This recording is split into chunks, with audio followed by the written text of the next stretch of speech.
and welcome back to the program. You're watching Morning Thailand with Phi and Golf.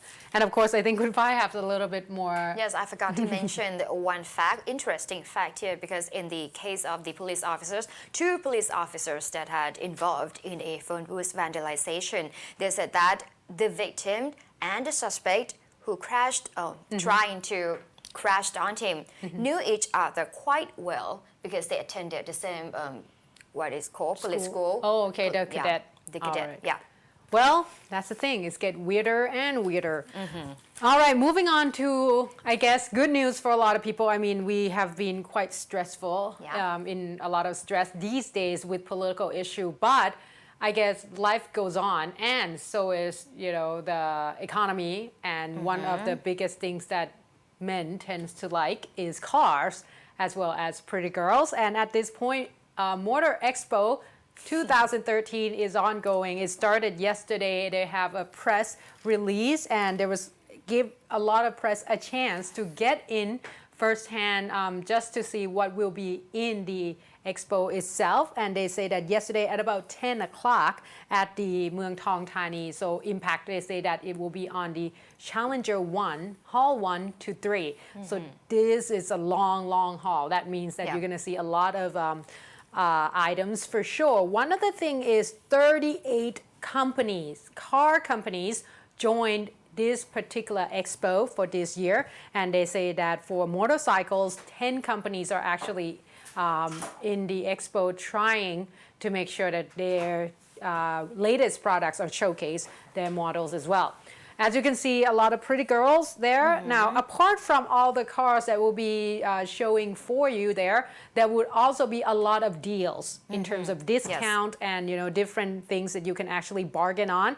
They say that a lot of luxury cars were there as well. One of the biggest names would be Bentley, as well as the Mercedes. And they say that some of the cars, actually the price dropped down as much as 20.9. Wow. Excuse me. No, not docked down. They say that it would be as low as 1999 million baht. So I guess a little bit less than 20 million baht. And yeah, well, interesting. Do you mean in total, right? I guess. No, let me see. The discount at this time, discount for 20 million baht. Oh. Really? How much is a car?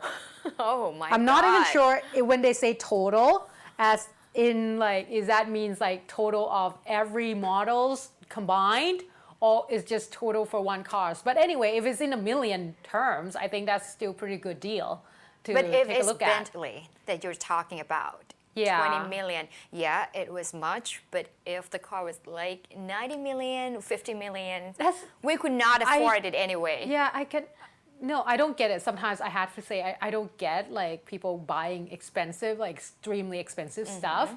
Cars, or even a lot of brand names bags. I thought that was kind of interesting, but anyway, a lot of people enjoy that concept. But one of the concepts for this particular, or for this year, is innovative energies, world-changing vehicles. So there will be some eco cars there as well, showcase it for you, trying to find a way to save the environment as well as enjoy a fun ride. So if you get a chance from yesterday all the way to December the 10th, you will get a chance to actually visit the place. It'll be a great time. A lot of photographers actually flock into the scene to take a picture of both the cars and the ladies.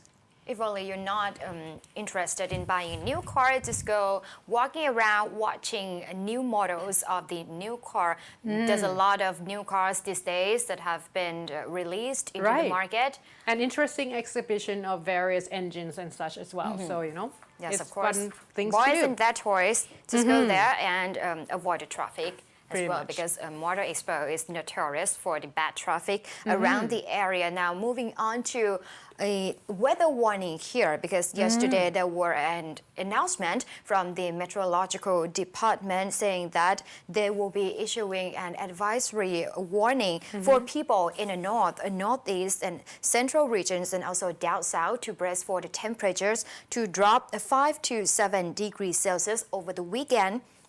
The advisory said that a high-pressure weather system from China will move over Thailand until December 3rd, causing cooler temperatures and windy conditions over the north and northeast and the central regions. Temperatures below 16 degrees Celsius are expected in some areas of Mae Hong Son, Chiang Mai, Chiang Rai, Phayao, Nan, Lamphun, Lampang, Loi, Nong Bulampu, Nong Khai, Bungkan, Udon Thani, Sakon Nakhon, and Nakhon Phanom provinces. So people are advised to take extra care of their health due to the weather change. Now there were reports from the Department of Disaster Prevention and Mitigation as well, saying that there will be a strong monsoon rains that meanwhile predicted over the Gulf of Thailand, and low pressure will move from the South China Sea to the lower south of Thailand and neighboring Malaysia between December the 2nd and the 3rd, bringing heavy rain for most southern provinces. So the affected provinces are 7.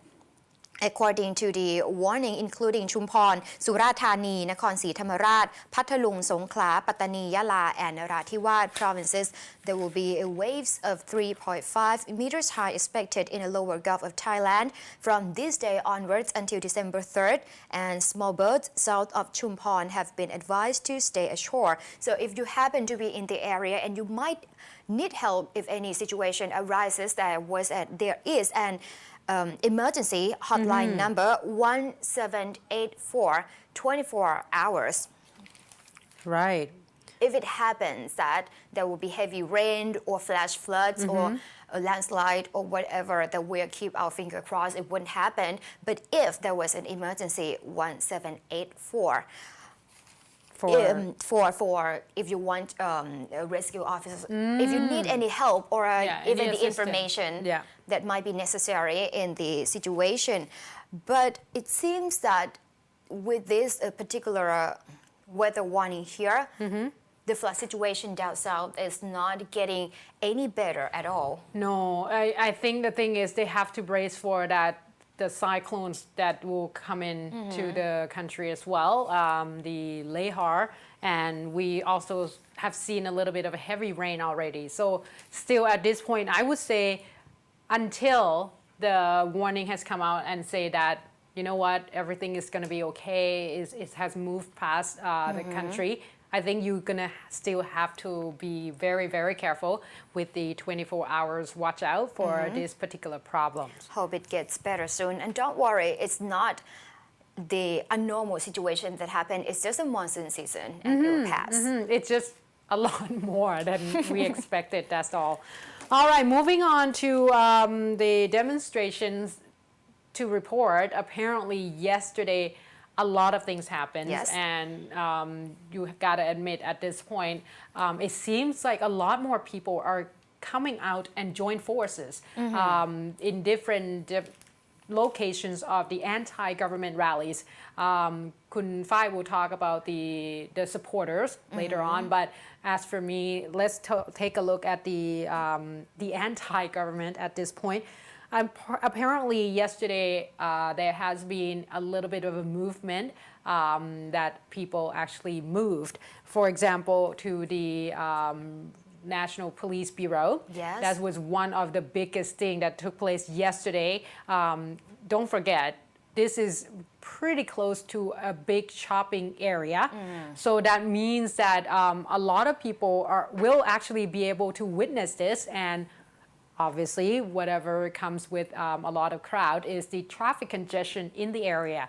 But they say that yesterday at the National Police Office Bureau, they say that this is opposite of the Central World Shopping Mall, don't forget. On Drama First Road. Yeah, exactly. As you can see, the police have to get ready for the crowd because they're not sure how bad it was going to be. They say that over 3,000 people were actually marched to the place, and Police General Warapong Chiupricha were actually there along with all these staff, the officers, to make sure that everything will be all okay. And they say that several of the crowd actually closed down the Rama 1 road altogether, and starting from the Raj Prasong intersection all the way to Chalerm Phao intersection, and they used 6-wheelers to pretty much set up a stage next to the police hospital with obviously the speakers to try to make sure that everybody will get to hear them. Now they say that 414 patients inside the hospital were actually affected by this particular loud noises as well. Now there has also been a talk of cutting off the electricity, yes, as well as water supply for the office itself, and apparently to the hospital too. Now, mind you, the director of the hospital at one point came out and said that there's no such thing, that the hospital hasn't been, the electricity was just going as usual. However, they say that the report today say that it did indeed ended up cutting the electricity at the hospital as well. And they say that what they call it, the spare electricity that you probably be able to use. The generator. Yeah, the generator. They say that it will only last for 3 hours. So they say that it was at that point have been a talk of perhaps evacuate all the patients in the area. But however, it did not get to that point. So it was quite okay yet. Now they say that at this point, a lot of people are a little bit of concern yesterday, but like I said, the hospital's dean or the director has came out and said that there's no such thing. So at this point, it's quite a mixed report. So yes. I guess that we have to take the words of the director himself, because he did assure that there's no electricity cut at the police hospital by the protesters. Now, at this point also that there has been arrest warrants against Kun Sutep already in terms of creating quite a bit of the unrest in the city at this point, because they are worried about the violence that might take place, and a lot of people are marching in different area. So those are one of the things that took place yesterday. Just and earlier, highlight. If you've seen the footage here of the picture in front of the Emerald Buddha Temple, because earlier in the morning around 9:30 yesterday, the demonstrators had marched from the Democracy Monument to the Defense Ministry, led by Kun Jitapat Piromphakdi, the Democrat Party member. They marched there, and some of the protesters had handed a rose to a military officer behind the razor wire.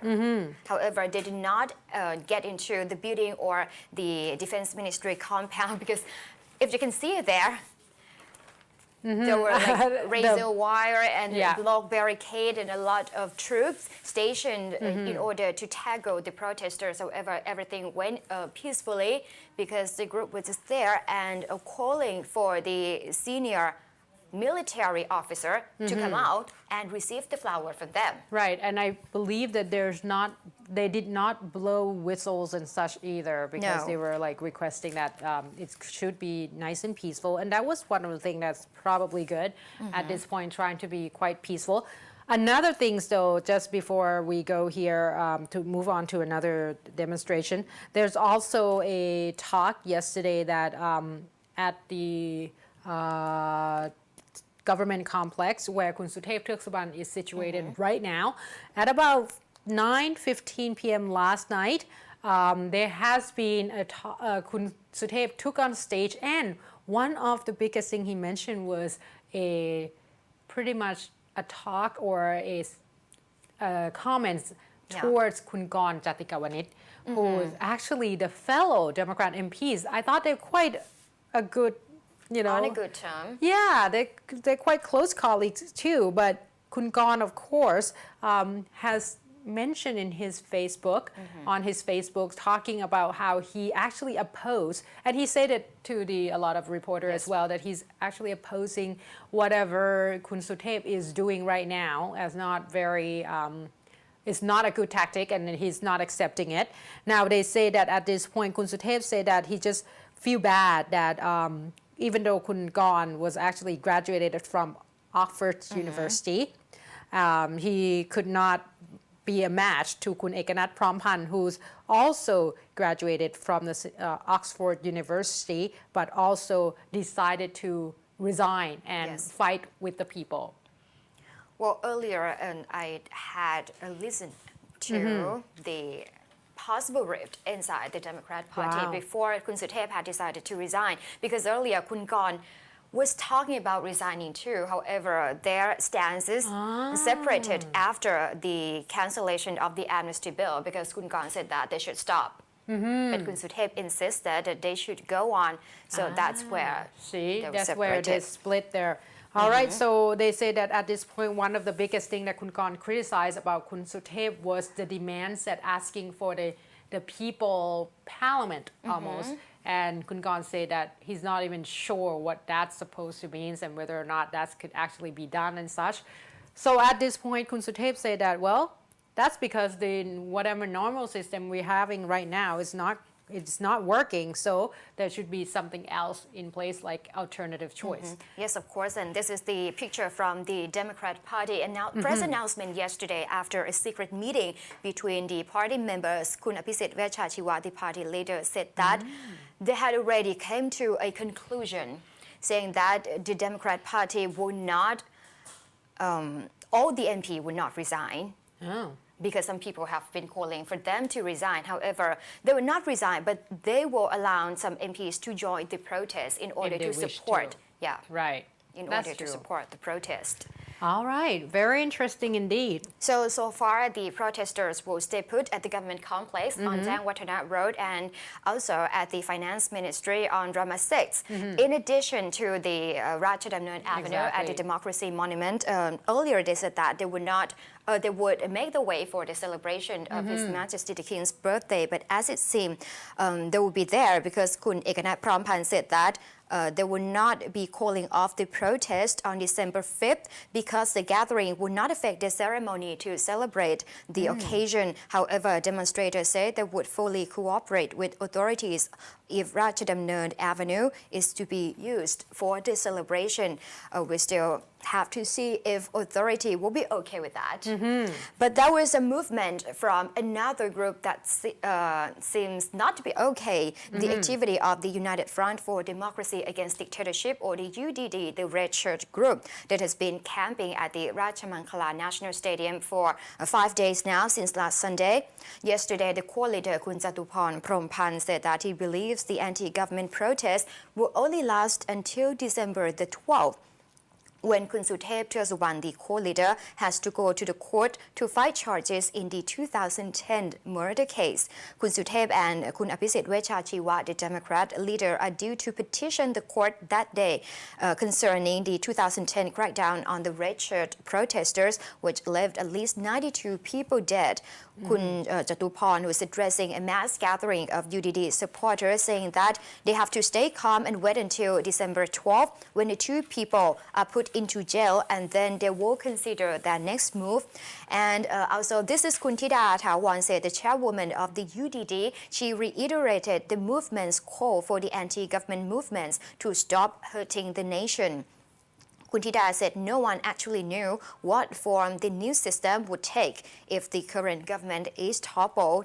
She reaffirmed that the group will gather a lot more people to show support for the government this Saturday.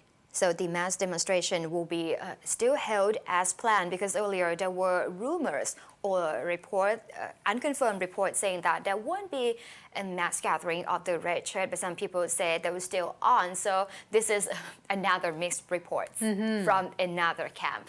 Okay. Well, that's the thing. See, today you will see a lot of police force officers around town, due to the fact that last night Kun Sutep did mention that asking everyone to prepare themselves, gather, having your sneakers ready, having a bottle of water, have some cloth with you, almost like they are preparing for tear gas. Yes. Then the police believe that the movement might be tonight of the 29th. And tomorrow, of course, the Rangers are having their big gathering as well. So at this point, finger crossed, we're probably going to hear a lot more. Unfortunately, obviously, today is Friday as well. So you're going to have to wait until Monday for us to Yes. be able to update you on whatever happens. However, at this time, let's take a short break because when we come back, a little bit more information as to what the UN Secretary General has came out and voiced his concern, as well as the fact that the censure debate has already concluded yesterday and they voted already. So Kun Phai will report to you about that a little bit more, so please stay tuned.